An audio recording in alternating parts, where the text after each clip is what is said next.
அம்மா சிக்கனை வச்சு ஒரு தொக்கு மாதிரி வைப்பாங்க, சாந்து மாதிரி. ஸோ அந்த சாந்தெல்லாம் காலியானதுக்கு அப்புறம் அந்த வாணல்ல கடைசியா இருக்கிறதுல சாதத்தை போட்டு பிசைஞ்சு கொடுவாங்க பாருங்க. அதுக்காகவே நம்ம எல்லாருமே அடிச்சுப்போம். கண்டிப்பா அது கடிச்சிக்காத ஆளே இருக்க மாட்டாங்க சொல்ல போனா.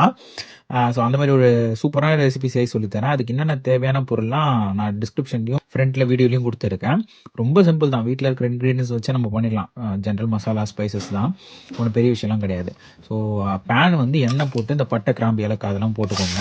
வெங்காயத்தை வந்து நீட்டாக வெட்டி சேர்த்து நல்லா வதக்கிக்கோங்க.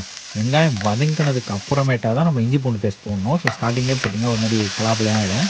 ஸோ இது போட்டு நல்லா இஞ்சி பூண்டு பேஸ்ட் பச்சை வாசனெல்லாம் போனதுக்கப்புறம் தக்காளியை சேர்த்து நல்லா குழைய வதக்குங்க. இது எந்த அளவுக்கு நம்ம சாந்து பண்ணுறோம். ஸோ சாந்து பண்ணும்போது குழைய வதக்கினா தான் சூப்பராக இருக்கும்.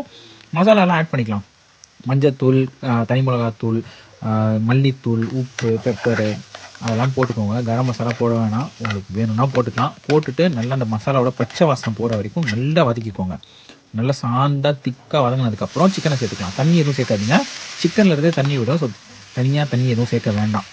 போட்டு சிக்கனை போட்டு நல்லா கலந்து விட்டு சிம்லேயோ இல்லை லோ ஃப்ளேம்லையோ இல்லை மீடியம் ஃப்ளேம்லையோ வச்சுக்கோங்க. அது உங்களோட இஷ்டம் தான். ஸ்டார்டிங்கில் ஹை ஃப்ளேமில் வச்சுட்டு அதுக்கப்புறம் ஸ்லோ ஃப்ளேமில் குக் பண்ணாலுமே சரி சூப்பராக தான் இருக்கும். லைட்டாக தண்ணி விட்டு சிக்கன் அது அப்போ தான் சிக்கனில் தண்ணி இறங்கும். ஸோ அது இறங்கினதுக்கப்புறம் நல்லா வெந்து சாதம் சூப்பராக வந்ததும் வடித்து வச்ச சாதத்தை கொட்டி, நான் பாசுமதி ரைஸ் யூஸ் பண்ணியிருக்கேன், நீங்கள் எந்த ரைஸ் வேணால் யூஸ் பண்ணலாம், போட்டு நல்லா பெரட்டி கருவேப்பிலை ஊற்றி இறக்குனீங்கன்னு வைங்களேன், அந்த சிக்கன் சாந்த சோறு ரெடிங்க. முக்கியமாக சொல்ல போனால் இந்த வானில் கடைசியாக அடிச்சிக்காமல் இருக்கிறதுக்கான ரெசிபி தான் இது. இதை மறக்காமல் ட்ரை பண்ணி பாருங்கள். இந்த வீடியோக்கு லைக் போட்டுட்டு அப்படியே நம்ம பேஜையும் சப்ஸ்கிரைப் பண்ணிக்கோங்க, நம்ம சேனலுக்கு.